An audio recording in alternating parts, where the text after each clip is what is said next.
Hello everyone, greetings 1010. Congratulations for making it through week 1. That's a pretty good sign, I'd say.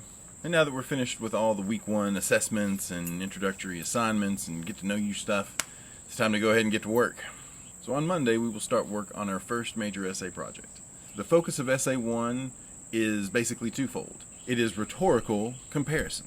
Rhetorical comparison means that you will be analyzing two essays in terms of their rhetoric, in terms of not necessarily just what they say, but how they say it. And as you provide these two breakdowns, you will be speaking in terms of how these two articles are similar or different in the way that they do that. Some way, shape, or form.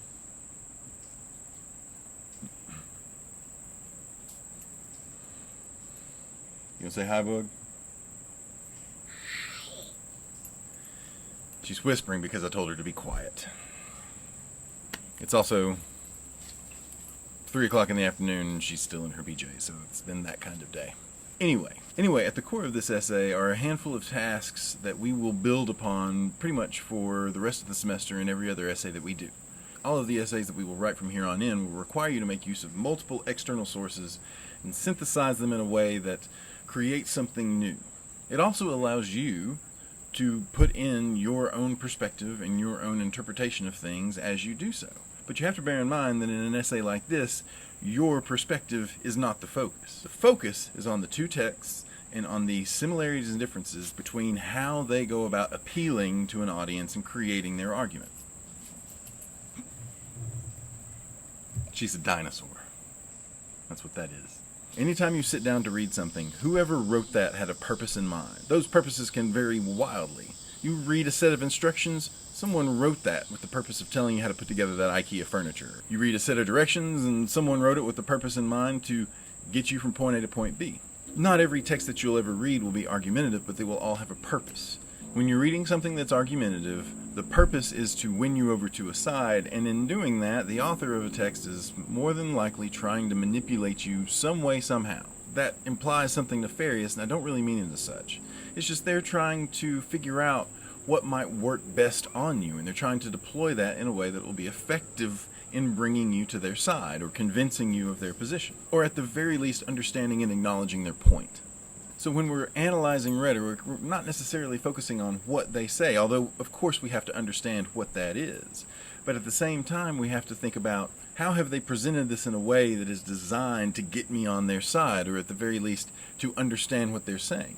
When we're talking about rhetoric, generally we're talking about 3 general categories of argumentative strategy: ethos, pathos, and logos. Ethos, pathos, and logos are Greek words from a Greek man. Aristotle laid down what a person can do to try to be effectively persuasive. Let me go ahead and say right now that I do not want you to use the words ethos, pathos, and logos in this essay. When people use these words in an essay like this, what they end up saying is they use pathos or they use logos, and I will say that that is a meaningless phrase. The words ethos, pathos, and logos are broad and encompass a great number of many more specific tactics, and it is those tactics that I would like you to focus on. Logos simply means logic. It simply means reason. So in other words, the logos of a text comprises everything that that text does just to deliver you a message that makes sense. The most easy way for an author to make sense of something they're writing about is to provide specific details, and often that comes in the form of data, research, stats, any number of other things that provide a specific and clear depiction of what they're talking about. An author can also use hypothetical situations.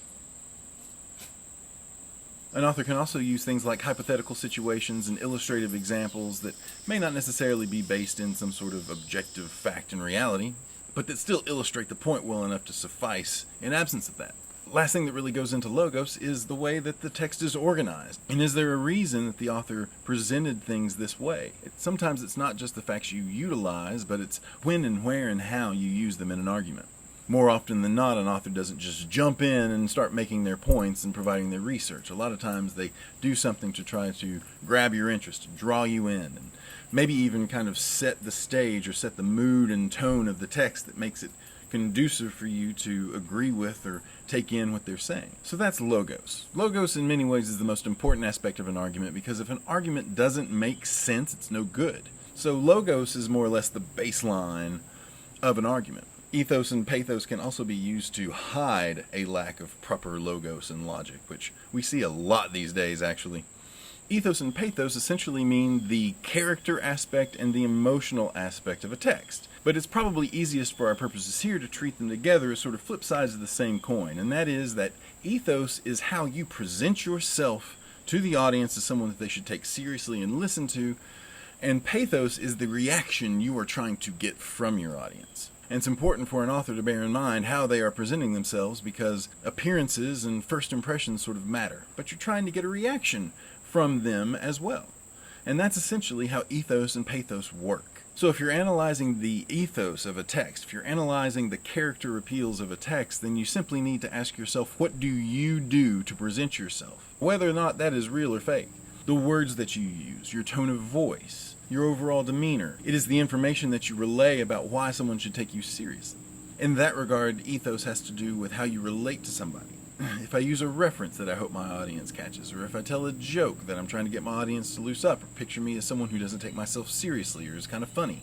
Or am I speaking very formally because this is a serious matter and it deserves reverence and decorum? Am I wanting to present myself to you as someone who knows a lot? Am I wanting to present that I am experienced? Am I telling you about my work experience or my education experience or the other things that will let you know that I might actually know what I'm talking about? When we're talking about pathos, it's what is the reaction that they are trying to get out of you? What might they be doing to make you feel a certain way? Are they trying to make you happy? In which case, are they telling a lot of jokes? And are they using a lighthearted tone? Or are they trying to make you feel sad? And therefore, are they using a lot of sad pictures and a lot of really melodramatic words and being really heavy-handed in their tone? Are they trying to make you mad? Are they showing you things that are meant to get your dander up? Do they use a lot of exclamation points and strong language and maybe even incendiary language aimed at riling you up and pissing you off about something? Oftentimes, the stats and figures and illustrative examples that make up your logos are boring and not necessarily engaging on their face. And so ethos and pathos are about kind of making you interested in what you have to say. Maybe they'll rhyme a little bit. Maybe they'll throw a couple catchphrases out for the sake of sounding a little informal, being sing-songy, maybe even getting stuck in your head. So you walk out of that argument thinking those words to you because they were just so catchy. Bearing in mind as you think about these things that the word character kind of has two meanings. On the one hand, a person can have character and a person can reveal their character to you, which means who they are, what they're made of, what their values are, the things that make that person themselves.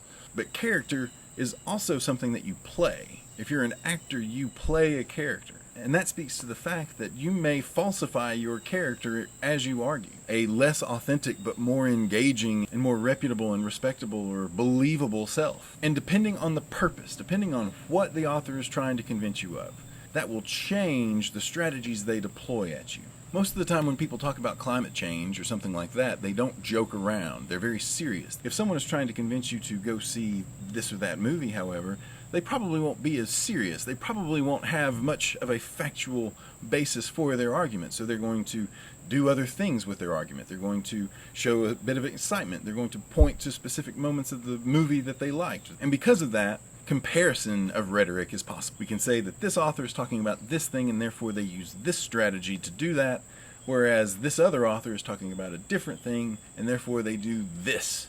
That is essentially the thesis of this essay. That is the purpose, to say that these two authors, because they are engaged in different tasks, are deploying different strategies, and here's how they are similar and different. There is a prompt online in Brightspace ready for you and waiting. We're going to spend some time as a class practicing both of these two major tasks in this essay, rhetorical analysis and comparative writing. We'll also talk a little bit about using quotes and how to cite. Your first draft of this essay is due on September 11th. I recommend that you don't forget that. So that's it. If you have any questions about the first essay assignment, all you need to do is let me know, send me an email or a chat message in Teams, or call me up in Teams and we can talk about it. That's it for now. I'll see you all on Monday. Enjoy the rest of your weekend. However much there is left of it by the time you watch this video.